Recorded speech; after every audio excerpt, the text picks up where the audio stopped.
every once in a while I'll get a comment on my warning about propertarianism video asking me what my solution is. This is natural, being that in that video I attack propertarianism, Curt Doolittle's system, on ideological grounds, and first and foremost on a kind of pragmatic grounds that step one in his whole system is attain sovereignty. And that means either A, waiting for the state to collapse, or B, causing the state to collapse. The former is not necessarily guaranteed, and we don't want to put all our eggs in that basket, and the latter would involve setting up militia terrorist cells against a multi-trillion-dollar intelligence and military-industrial apparatus. And we can't assess their abilities. You can read all of the current literature, but you don't have access to the classified materials, which is where all the interesting stuff is. And I can come up with, like, thought experiments, basically, or I can imagine technologies that could be implemented to effectively suppress any such terrorist cell organization. Like drones, exploding drones that use a facial recognition software and send out fleets of these. These things are cheap now. Send out fleets to target the specific individuals that you've already tracked online, maybe through Facebook, because people are following Curt Doolittle on Facebook, and they know who all of his followers are, and they're tracking them undoubtedly. So, I mean, there's just all sorts of ways in which that sort of terrorist cell solution could be undermined.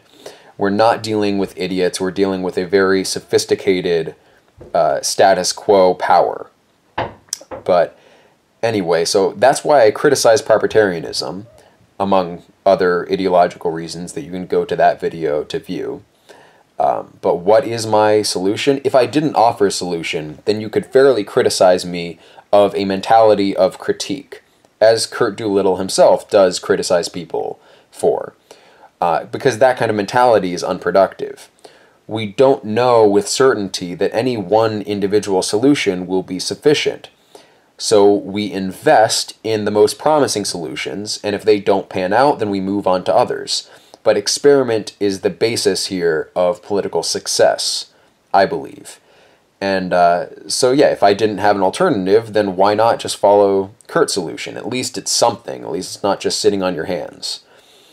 So I've outlined what I think is necessary in the past, but basically you can kind of glean what I would say on the basis that I criticize Curt's system for necessitating the collapse of the system first, or it necessitates the attainment of sovereignty first. We're not going to get sovereignty anytime soon. We're not going to be able to implement political solutions in the Schmitt political concept sense. What we can do is organize collectively to distribute decision-making and to allocate our time and resources as effectively as we can. Now, that basically involves setting up new kinds of communications networks. I experimented with an academic model in this vein. You can watch the video on my channel, join our experiment and organization or something like that. And we started a forum, and we did several rounds of this sort of dialectic structure, and interest died off because I don't have such a large subscriber base that I was getting a lot of new people. There were like 5 or 6 active contributors, and we got a lot of interesting stuff out of it. I don't regret the experiment, but it became clear to me that this was not sufficient.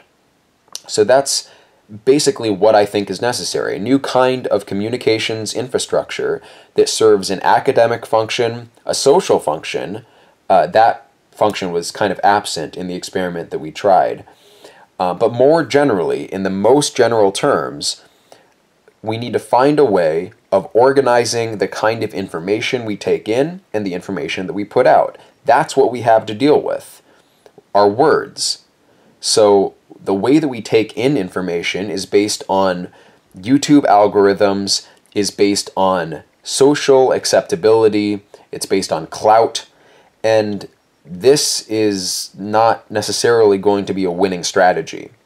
The people that rise to popularity will, first of all, communicate at a level that is accessible to someone near the mean of intelligence. If you go and look at some of the most advanced theoretical physics on YouTube, those videos will have 2,000, 3,000 views. Then go look at the Big Think videos that simplify these things for a mass audience, and there's millions of views. Now, if you actually look at someone like Max Tegmark himself, you're going to get a lot more information and higher quality information. It would be more useful for you to absorb that than the Big Think video. But there is a limitation in people's intelligence. And so the things that rise to popularity are the things that address the base. They don't address themselves to the aristocratic element of any movement. So that's a problem with regarding clout as the prime factor in being worthy of you taking in that information. That is the basis on which we make our decisions of information consumption, largely. That's a problem. We need to fix this. And obviously, relying on the YouTube algorithms there is a big problem, because they can manipulate what we see. They do manipulate what we see, and they do shape movements on that basis. They also have,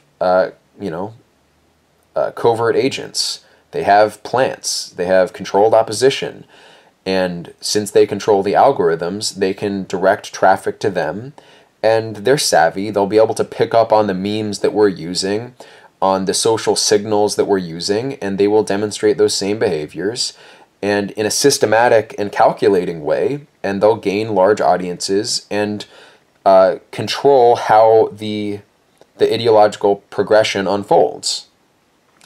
So that's why we need an alternative communications infrastructure. That's a concrete project. That is what I propose. Now, I've run experiments in this regard. Not just the one that I ran a couple months ago, but going back years. I've always known that this was the solution. 6 years ago, I was on YouTube talking about how we need a new kind of academic model. Now, back then, I was thinking it all has to be real world, because the academic project really has to take place in an organic context, because we learn far more from basic level communication, not declarative language, but just being present with another human being. We learn a lot more in those contexts than we give credit to. And so I still think that a real-world application of some kind of alternative academic system would be useful, but now I've come to realize that there are technologies that would allow us to essentially devise a system for the distribution of the executive function. We have to look at ourselves as a collective mind, a collective organism, and distribute decision-making on the basis of demonstrated merit. And how we define that merit goes back to philosophical underpinnings. So I've omitted the question already, the question that was kind of begged in the first place, the formulation of, what is the solution? What is my solution then? Those philosophical groundworks have to provide a sense of solidarity.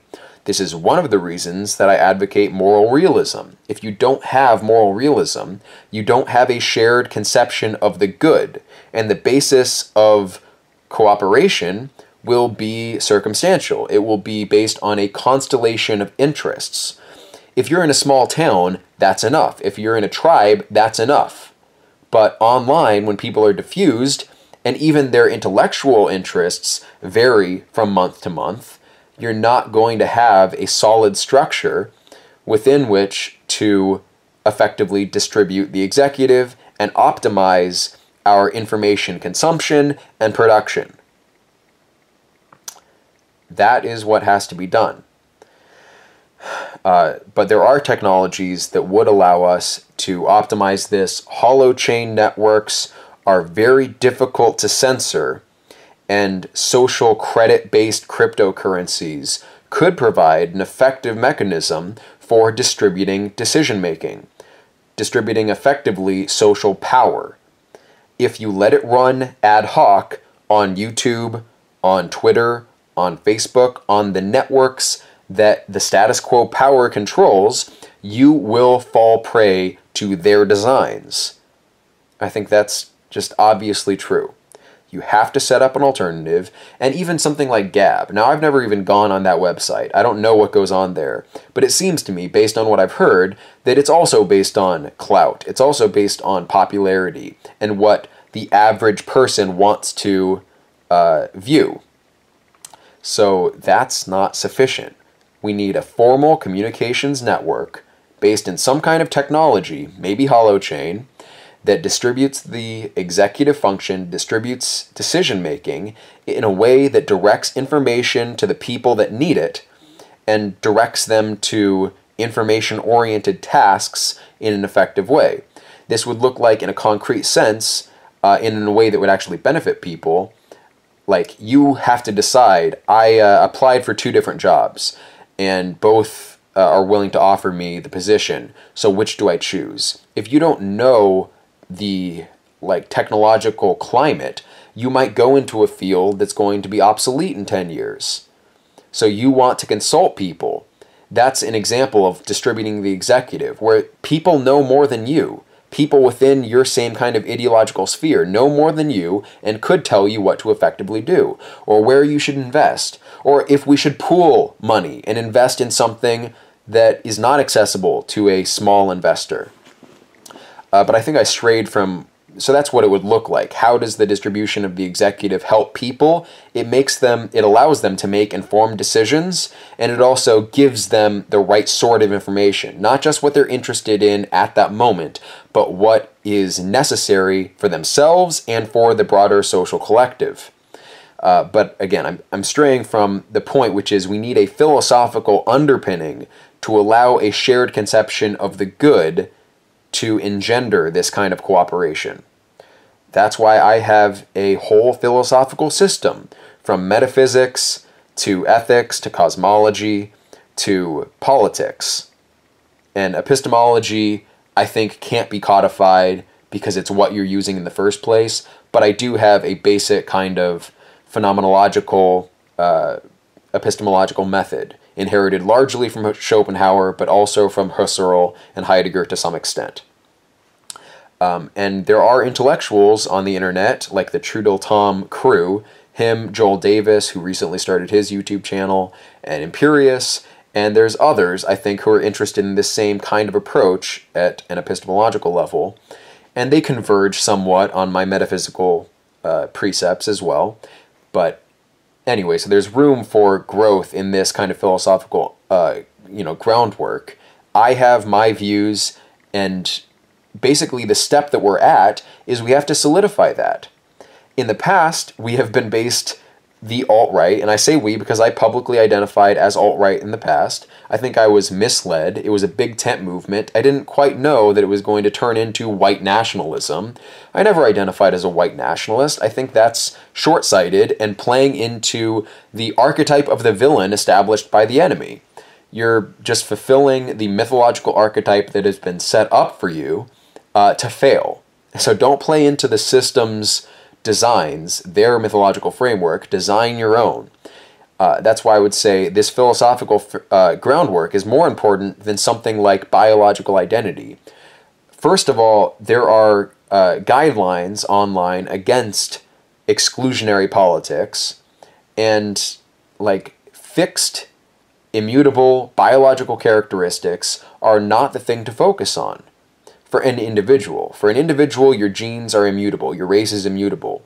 But how we breed is mutable. What we're aspiring towards is mutable, is changeable. And so instead of looking at the past and identifying with that primarily as your identity, look towards the future. What are the ideals that you want to live up to?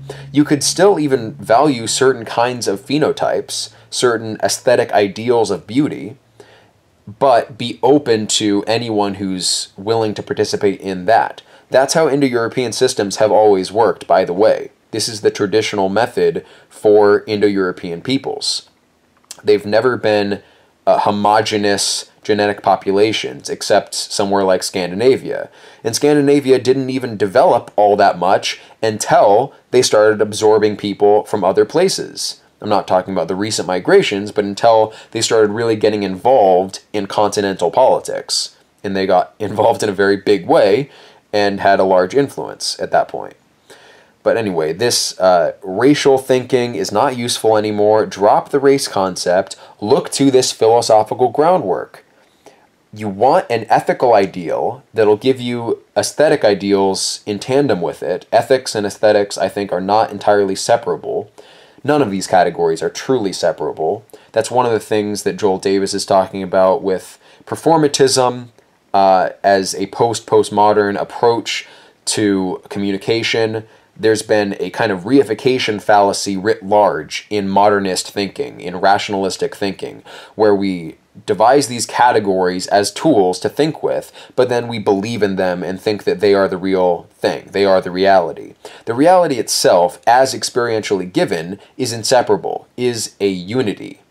It occurs as a unity for a personality, and any given personality projects out communication as an inseparable whole. Anything that I'm communicating is a representation of something that I am that is beyond just your interpretation or like what you consider my intention to be or your relativistic perspective. It's an embodied whole that's inseparable, performatively embodied by me. So anyway, that just is illustrative of the way that we can approach this kind of philosophical foundation.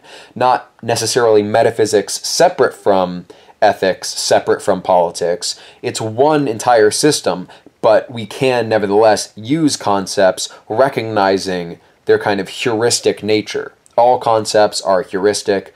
We can still ground concepts as based in actual direct experience, phenomenologically grounded in percepts, and that's a useful endeavor. But yeah, recognizing that they are just labels, they are just names as far as we use them.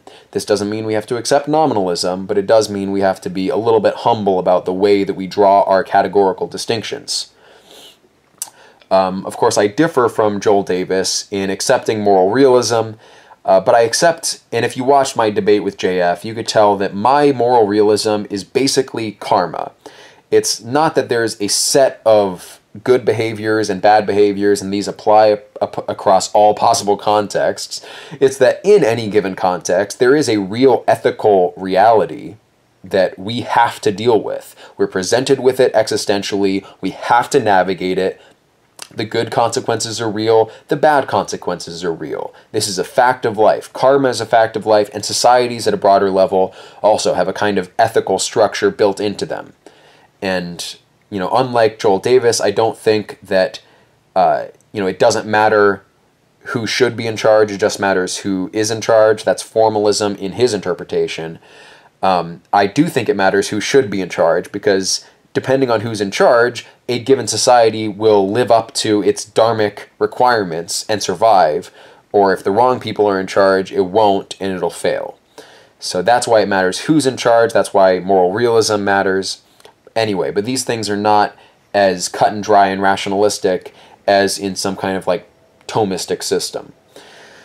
But yeah, this is the foundation, this is the groundwork of a cooperative communications network that will build a system of cooperation that essentially collectivizes our intelligence and allows us to enrich ourselves individually. If we can all make decisions from a more informed place, we can rise in power and we can learn to navigate our social contexts better, not just monetary contexts, but how we present our ideas. We can actually use quantified metrics to test how ideas are received. We can do this in a systematic way if we have a whole network, if we have a hive mind working on it. That's what something like a holochain-based social credit currency network could do. This is entirely possible, and it's not something that the elites have really gotten to yet. They're still, in some sense, working on outmoded concepts. The technological edge is always the product of free thinkers. And now I can't claim to be that technological edge myself, which is why I focus on the philosophical foundations. Once those philosophical foundations are agreed upon, then we can build a communications network. And you can even use a communications network to arrive at that consensus. That's entirely possible. So what is my solution? If it's still not obvious to you, we have to set up a communications network based on some kind of philosophical consensus. And so step one is deal with the basic metaphysical issues, deal with the ethical issues, come up with a system of philosophy, and then grow from there. Now, the benefit over something like propertarianism is that we can deal with this now, given the resources that we have at hand. You can talk to me about my philosophical framework. You can argue me out of any misconceptions I may have, or vice versa, and we can arrive at consensus. But we do have to actually start talking, because passively observing YouTube videos is simply not enough, and at a certain level it seems to be playing into the hands of the status quo power structure, which I assume you're against if you're watching this. So that's the solution. We have to hammer out the philosophy. If you want to talk to me about it, message me on Discord, and I'll set up an email list. I have a hard time because I work 50 hours a week. I have a family. I spend time with my family. I have to. I have obligations, and so I don't have a lot of time to throw around talking to random people or sitting waiting on Discord for a conversation to start. And by the way, if you go on Discord on, like, I don't know, JF's channel or any channel, like, there will be conversations once in a while. Most of the time, though, there's dozens and dozens of people, hundreds of people just sitting there online not talking. So a handful of people may be talking every once in a while, but that, again, is self-indulgent conversation based on their ephemeral interests and what they feel like talking about. Nothing productive, nothing looking towards a future goal, or even hammering out the basic philosophical issues that we need to hammer out to establish solidarity. That's what's necessary. So message me on Discord. We'll set up times to communicate with each other, you and me if you talk to me, or you and somebody else who's watched this video, or my channel in general. This needs to happen. That's the first step. I've tried experiments in the past. I will continue to experiment, because that's what you have to do. So, thank you for listening.